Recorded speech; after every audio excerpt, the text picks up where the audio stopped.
we did say earlier about it biting the left back on the arse, all this sensorial thing and getting people, deplatformed and all that. By the way, I am very sorry, I've not mentioned it yet. We did miss the podcast on Tuesday.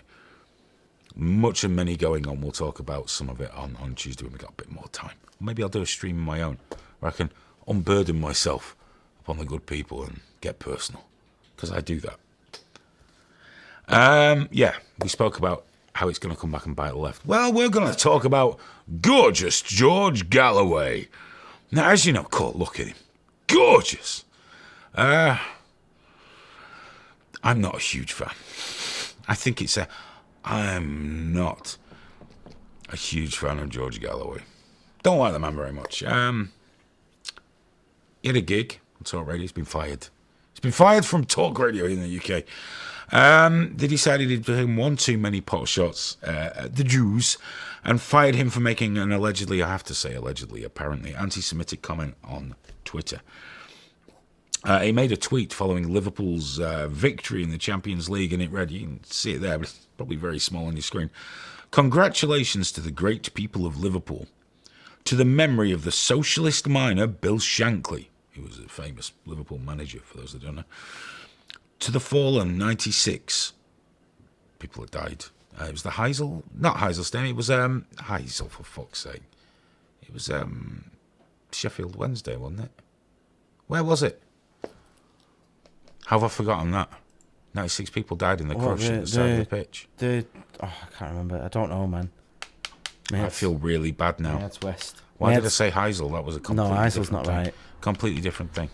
Someone's going to tell us. Some angry person's going to tell us. It's really obvious, and it's when we'll hear it, we'll go, yeah. It's just we've just all had that blank moment because I didn't put it in here. But 96 people lost their lives who shouldn't have lost their life. To those who fought for justice for them, and to the Liverpool Dockers. I don't know what position on the pitch the Liverpool Dockers play, but probably wingers, I expect. But he had to finish with no Israel flags on. I wish I could. No Israel flags on the cup, with my bellicose accent rolling my arse. No Israel flags on the cup. Now that might seem odd if you don't know anything about football. What the hell does Israel have to do with Liverpool playing Tottenham Hotspur? Well, Liverpool playing against Tottenham Hotspur. And Tottenham Hotspur are a club who have a small but very loyal Jewish following. Now, for years, they got anti-Semitic abuse hurled at them. Hillsborough, there we go. I was right about Sheffield. I said Sheffield United, didn't I? It was the Hillsborough disaster. I do apologise. Just completely, you're in front of a camera and it just falls out your fucking head. But for years, anti-Semitic abuse has been hurled at Tottenham fans. They shouted at them a lot, yids, which is a derogatory term for a Jew, to the point that the Tottenham fans called themselves yids. They took ownership of it, and they even had groups called the Yid Army. There they are. They've got a Star of David. They're just taking it like, oh, fuck you guys. Yeah, that's us.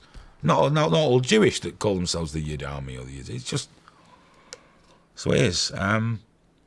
But George thought this was an appropriate time for a spot of Israel bashing.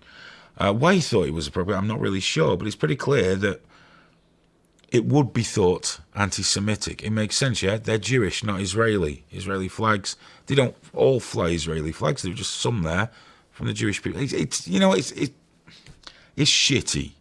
Right? It's shitty. Naturally, his fans are saying... they're giving it out, saying only critical of Israel, not Jews. The ones that do say that as well, by the way. I'm only critical of Israel, not Jews, except when I'm critical of Jews. Apparently they're different things. But we hear that a lot.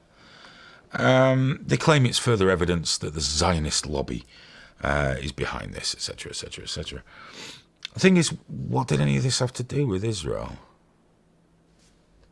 Champions League between two British teams, one of which has a more vocal Jewish following than the other. I'm sure there are plenty of Jewish people that support Liverpool. Why wouldn't there be? Jewish people can make bad choices as much as anybody else.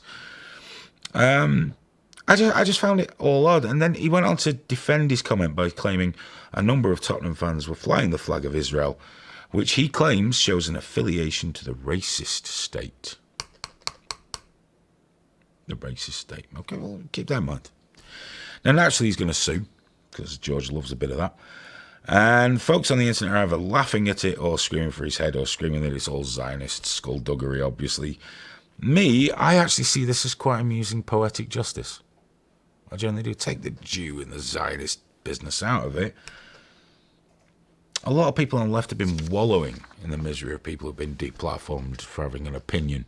And I don't mean real far-right people.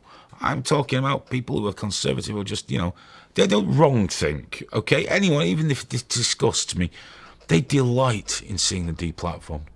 They delight in seeing them doxxed. If they can lose their job, even better. That's so fucking beautiful to these guys. Well, lap it up, people. Because this is where it all goes. It all comes around. How'd you like them apples? Your poster boy. Your poster boy has lost his job for the same sort of shit you fucking love it when other people do.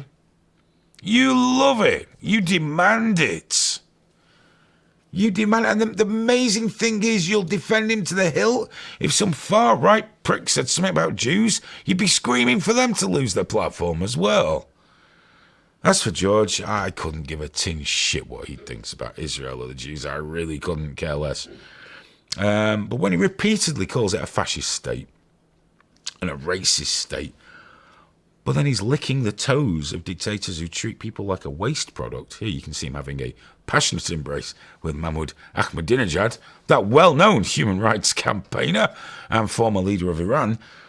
I do struggle to take George terribly seriously, if I'm honest with you. Along with his followers.